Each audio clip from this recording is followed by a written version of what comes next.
A warm welcome to today's video where I'm going to be sharing why and how I walk 10,000 steps a day with my mouth closed. I'm going to share with you how this has helped me heal my nervous system and my breathing alongside the breathing exercises that I do, and why you should make regular walking part of your daily routine. We'll cover some of the benefits of walking on a regular basis, and I'm also going to talk you through some breathing exercises that you can do while you're walking to supercharge your walk and get the most value from it. Also, today's video is a little bit of a different format. I'm going to take you on one of my favourite walks with me.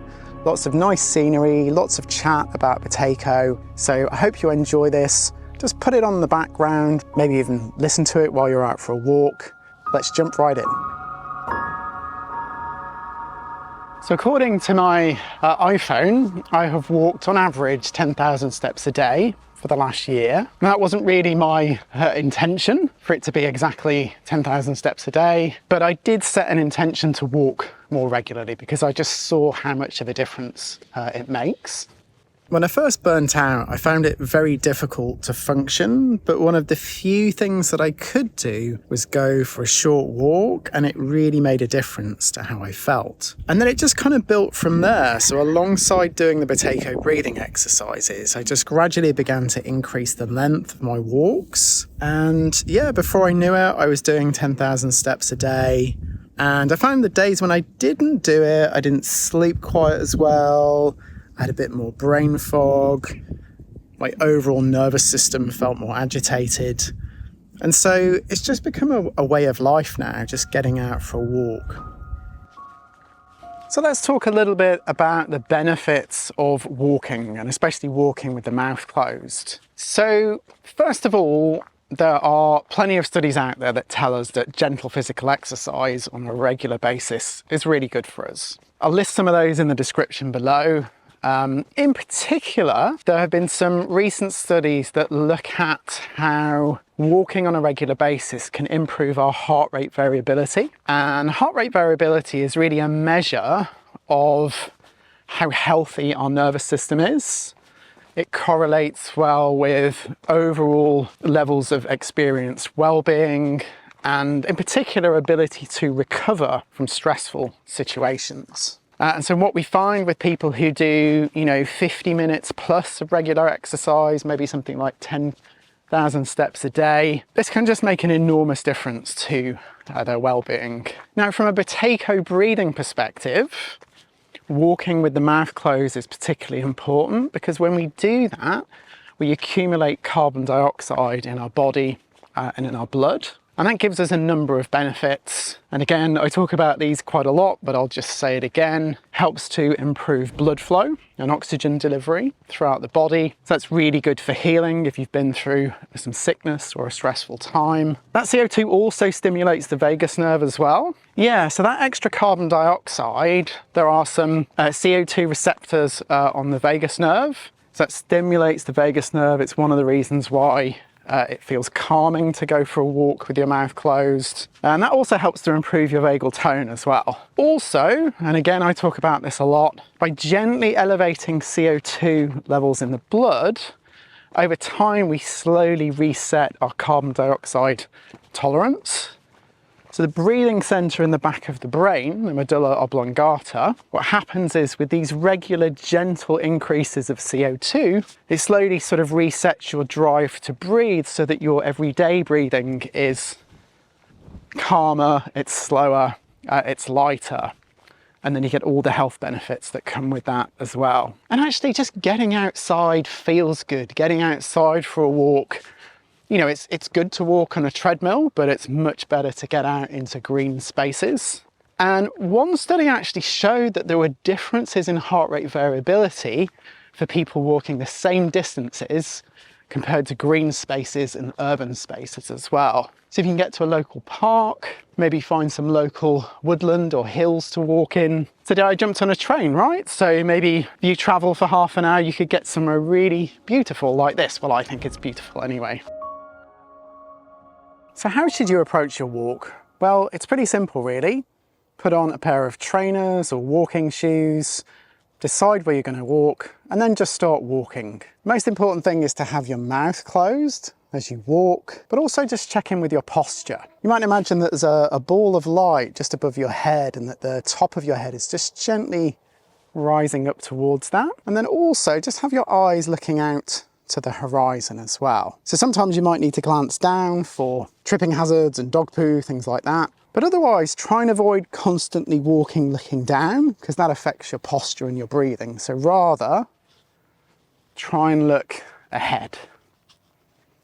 You can have a soft open gaze, like bring in your peripheral vision, all that goodness, and that'll just help create some headspace as well.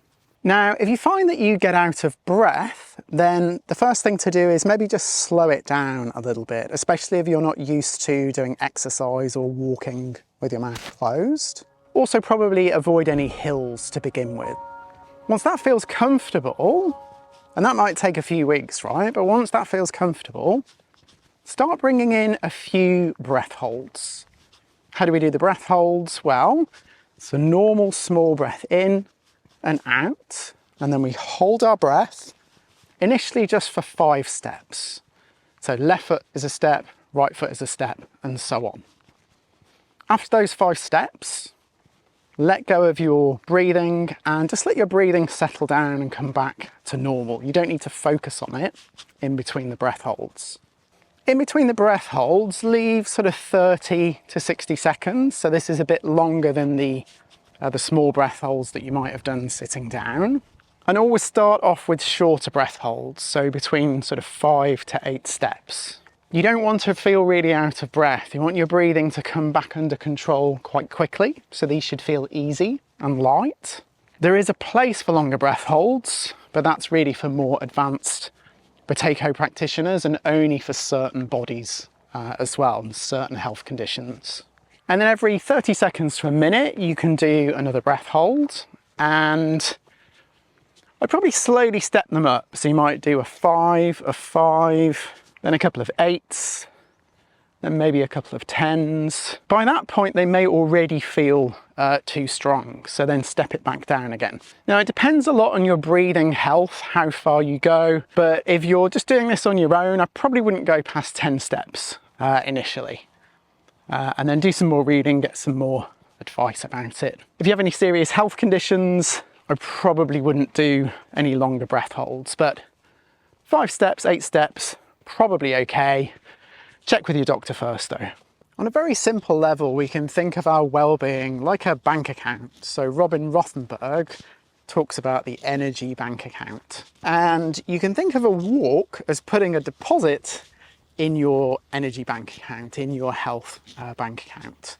Now, obviously, you need to decide how far to walk. So say if you've been very unwell or you have chronic fatigue or long COVID, for you, you might go for a shorter walk. Maybe it's just 10 minutes at a time or something like that. Whereas for someone who's reasonably active or someone who doesn't have any health conditions, then maybe start at 5,000 steps a day, maybe take it up to 10,000 steps a day. The important thing is to listen to your body. So when you've been out for a walk, it should feel good and you should feel relaxed. If you feel exhausted, that's a sign that you might need to reduce the length of your walks. And when you get to the end of a walk, you should feel like you have enough energy that you could do the whole thing again if you needed to or you wanted to. If you get to the end of the walk and you just feel like, I'm totally slammed, I'm not going to be able to do anything for the rest of the day, that's probably too long, unless you're a seasoned hiker and you're doing, 20, 30 miles, and that's different. So listen to your body, put those positive deposits in your energy bank account, slowly build up the distance over time, but avoid doing so much that you're starting to take withdrawals out of your energy bank account. And thank you so much, Robin, for that little bit of analogy, visualization, whatever you like. Now, something else that you can practice when you're out walking is just softening and gently slowing your breathing a little bit. So you might have tried this in a seated position in some of the other videos. And when you do it walking, you'll have to do it more gently because it's going to create a little bit more air hunger. So start just walking with your mouth closed And then either with your attention just inside the nose or around the region of your diaphragm, which is kind of here just below the rib cage. Just to begin with, tune into the feel of your body breathing. So don't try and change your breathing to begin with.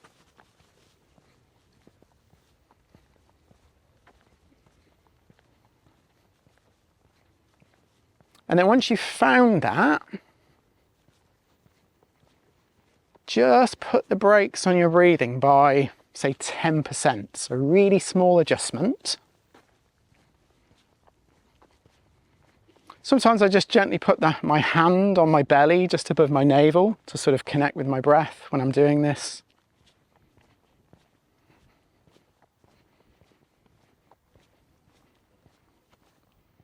Yeah, and just very gently softening and slowing your breath, just 5 or 10%.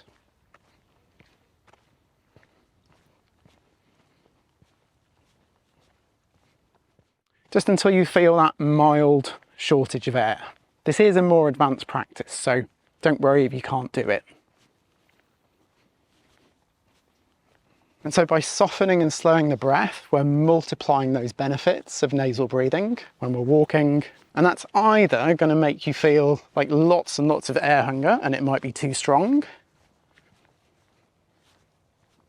In which case, take a break.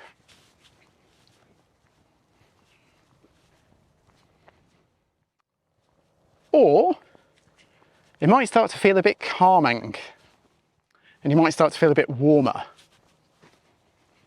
Either of those are a really good sign. Overall, your breathing should be a little bit less, should be a bit less air flowing in and out than there was before. So we're just coming to a nice viewpoint.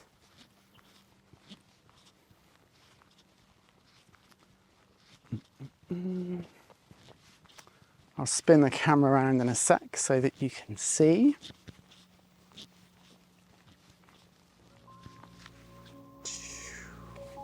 Okay, that brings us to the end of today's video. Just check out the nice views in the background. We've got Guildford, Shalford, rest of the Surrey Hills.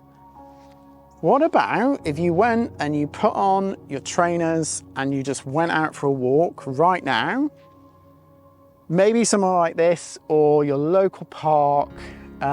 If there's somewhere green, go there. Maybe get in the car for a few minutes if you need to. If you really can't, if you're really just somewhere super urban, go for a walk there as well. Mouth closed, good posture, enjoy your walk. Maybe experiment with those breath holds and softening the breath.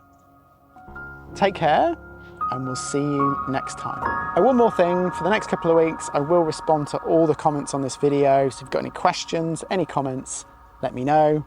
Otherwise, I'll see you next time.